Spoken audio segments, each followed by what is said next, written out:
Social stories एवं motivations YouTube channel के श्रोताओं, आपका स्वागत है। आज की कहानी जीवन के 7 रंगों में रंगी हुई है।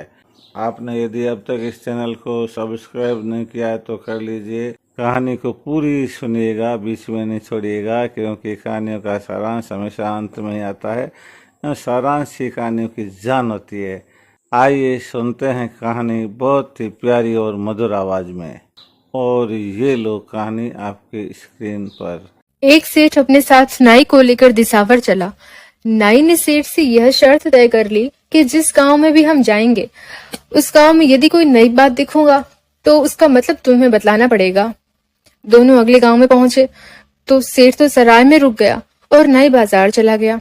जब वह एक घर के सामने से गुजर रहा था तो उसने देखा कि एक स्त्री एक आदमी को 2000 रुपए दे रही है और वह किसी प्रकार लेना नहीं चाहता। नाई को यह बात बड़ी अजीब सी लगी। उसने सराय में आकर सेठ से पूछा कि इस बात का मतलब मुझे समझाइए। सेठ ने बहुत टालना चाहा, लेकिन नाई ने हठ पकड़ लिया। तो सेठ ने कहा, एक साहूकार की 7 लड़कियां थी।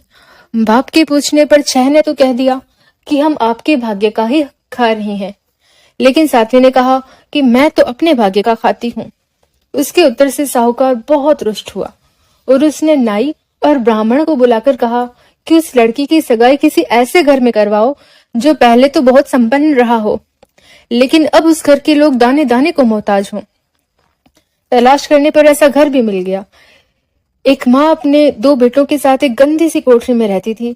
यद्यपि लड़कों का पिता किसी समय गांव का सबसे बड़ा धनी व्यक्ति था, लेकिन अब उसके दोनों लड़के मजदूरी करके पेट पालते थे। वे दोनों आदमी, नाई और ब्राह्मण, जब पता लगाते हुए वहां पहुंचे तो घर में उन लड़कों की माँ ही थी।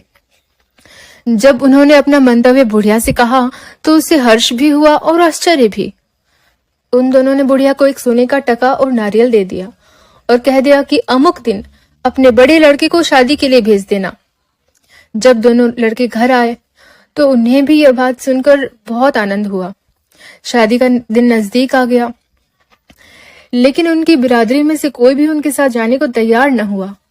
बुढ़िया ने सोने का टका भुनवाकर उन दोनों के लिए अच्छे वस्त्र बनवा दिए और उन्हें विदा कर दिया। दोनों जाकर गांव के बाहर तालाब पर ठहर गए। शाम को वहीं सेठ के आदमी आकर उन्हें लिवा ले गए और रातों रात मामूली सी शादी करवा दी और उन्हें विदा कर दिया। लड़की को कुछ भी दहेज नहीं दिया गया।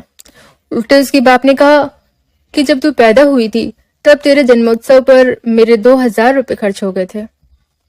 लड़की को बड़ा रंज हुआ और उसने कहा कि मैं लड़की की बजाय लड़का होता तो शरीर पर की ये वस्त्र भी यहां डाल जाता। निदान तीनों घर आ गए। बहू ने देखा कि जिस कोठड़ी में वे लोग रहते थे वह बहुत गंदी हो रही है। चारों ओर फटे चिथरे पड़े हैं। दूसरे दिन उसने सारे चिथरे बाहर फेंक दिए, कोठड़ी को झाड़ बुहार कर साफ किया और मिट्टी मंगवाकर उसे अच्छी तरह लीप पोत दिया। अगले दिन उसने पति और देवर से कहा कि तुम दोनों जंगल में जाया करो और लकड़ियां ले आया करो और मजदूरी करने मत जाया करो। दोनों जंगल से बहुत सारी लकड़ियां तोड़कर ले आए तो उसने उन लकड़ियों को 2 की बजाय 4 भागों में बांध दिया और उन चारों को बेचने से उन्हें 2 रुपए मिल गए। उन दोनों को दिन भर मजदूरी करने पर 1 रुपया मिला करता था, आज 2 रुपए मिल रहे थे। इसलिए वे खुशी खुशी घर आए और फिर हमेशा लकड़ी ही लाने लगे। इस प्रकार कुछ रुपए जुट गए तो बहू ने उन्हें गधा ले दिया, जिससे वे अधिक लकड़ियां लाने लगे और उनकी आमदनी भी बढ़ गई। तब उसने बाजार से कुछ कपड़े मंगवाए और उन पर बेल बूटे काट कर उन्हें फिर बाजार में बेच दिया। इससे उसे अच्छे पैसे मिलने लगे। अब वह नित्य यही काम करने लगी। इस प्रकार बहू ने काफी पैसे जोड़ लिए। तब एक दिन उसने अपनी सास से पूछा कि ससुर जी हमारे लिए क्या यही कोठरी छोड़कर गए हैं? तब सास ने एक ठंडी सांस लेते हुए बहू से कहा, क्या कहूं बहू, वह सामने जो हवेली देख रही हो वह हमारी ही है, लेकिन तुम्हारे ससुर के भाइयों का कुछ कर्ज हम पर है, सो उन्होंने हवेली दबा रखी है। बहू ने सोचा कि अब इन दोनों भाइयों को कुछ पढ़ाना चाहिए, तो उसने उनके लिए गुरु रख दिया। लकड़ी बेचकर आने के बाद दोनों खूब जी लगाकर पढ़ाई करने लगे। एक दिन बहू ने अपने पति से कहा कि अब तुम लकड़ियां मत लाया करो, तुम रोज दरबार में जाया करो। तुम्हारे पिता नगर के सबसे धनी सेठ थे, उनकी कुर्सी दरबार में अवश्य होगी, तुम उसका पता लगाओ। उसका पति अब दरबार में आने जाने लगा। उसका देवर अभी लकड़ियां ही लाया करता था, सो एक दिन लकड़ियों में एक मरे हुए सांप को भी साथ ले आया। घर आकर उसने सांप को देखा तो कोठरी की छत पर फेंक दिया। संयोग से उसी दिन एक चील रानी का 9 लखा हार उठा लाई थी। जब वह उस छत पर से गुजर रही थी तो उसने मरे सांप को देखा। उसने हार वहीं डाल दिया और वह सांप को उठा कर ले गई। बहू ने देखा तो हार को उठाकर रख लिया। उधर राजा के सिपाहियों ने सारे चीलों के घोंसले छान डाले, लेकिन कहीं हार का पता न लगा। दिवाली नजदीक आने लगी तो बहू ने हार अपने पति को दे दिया और कहा कि दरबार में जाओ, तब इसे राजा को सौंप देना। राजा इनाम के लिए कहे तो कह देना कि कल निवेदन करूंगा। राजा हार पाकर बहुत प्रसन्न हुआ। उसने मुंह मांगा इनाम सेठ के लड़की को देना चाहा, लेकिन उसने कहा कि इनाम तो मैं कल मांगूंगा। घर आने पर उसकी पत्नी ने कहा कि कल राजा जब फिर इनाम मांगने के लिए कहें तो उससे पहले वचन ले लेना ताकि वह मुकर न जाए। फिर कहना कि दिवाली के दिन सिवा मेरे घर के और कहीं भी रोशनी न हो, आपके महल में भी नहीं। दूसरे दिन उसने वैसा ही किया। राजा बड़े असमंजस में पड़ गया, लेकिन वचनबद्ध था, अतः उसने डोंडी पिटवा दी कि दिवाली के दिन कोई भी अपने घर में रोशनी ना करे। इसके अतिरिक्त राजा ने इसे और भी इनाम दिए। दूसरे ही दिन बहू ने सारा कर्जा चुका दिया और अपने ससुर की हवेली में प्रवेश किया। उसने हवेली को बुहार झाड़कर साफ करवाया। दिवाली की रात उसने बहुत बढ़िया रोशनी की। सिर्फ वही एक हवेली रोशनी से जगमगा रही थी और बाकी सारी नगरी अंधकार में डूब गई थी।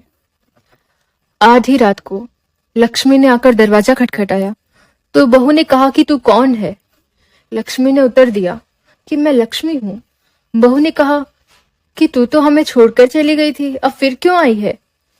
तब लक्ष्मी ने कहा कि सारे नगर में अंधकार ही अंधकार छा रहा है, अतः मुझे यहीं आने दे। तब बहू ने कहा कि पहले प्रतिज्ञा करो कि फिर नहीं जाओगी। तब लक्ष्मी ने कहा कि मैं तुम्हारे घर से 9 पीढ़ी तक नहीं जाऊंगी। तब बहू ने दरवाजा खोल दिया और लक्ष्मी ने घर में प्रवेश किया। घर का कोना कोना हीरे मोतियों से जगमगा उठा। तभी एक फटे चिथड़ों वाला बदसूरत आदमी घर से बाहर भागने लगा। बहू ने कहा कि तू कौन है? तब उसने कहा कि मैं तो दिवाला हूँ, लक्ष्मी के आने से अब इस घर में मेरा ठोर नहीं है। तब बहू ने उसकी पीठ में एक लात जमाई और कहा कि अब फिर मत आना। सवेरा हुआ तो लोगों ने देखा कि उस घर की काया पलट हो गई है। राजा ने भी लड़के को दरबार में उच्च स्थान दे दिया और सब आनंद पूर्वक रहने लगे। तब एक दिन बहू को याद आया कि मेरे बाप ने कहा था कि तेरे जन्मदिन पर मैंने 2000 रुपए खर्च किए थे। सवेरा हुआ तो लोगों ने देखा कि उस घर की काया पलट हो गई है। राजा ने भी लड़के को दरबार में उच्च स्थान दे दिया और सब आनंद पूर्वक रहने लगे। तब एक दिन बहू को याद आया कि मेरे बाप ने कहा था कि तेरे जन्मदिन पर मैंने 2000 रुपए खर्च किए थे, अतः वे रुपए उसे लौटा देने चाहिए। अतः वह अपने बाप के घर रुपए लेकर गई और अपने बाप से कहा कि मेरे जन्मदिन पर जो 2000 रुपए तुमने खर्च किए थे वे ले लो। लेकिन वह नहीं ले रहा था और उन्हीं दोनों को तुमने झगड़ते हुए देखा है। कहानी पूरी सुनने के लिए आपको बहुत बहुत धन्यवाद।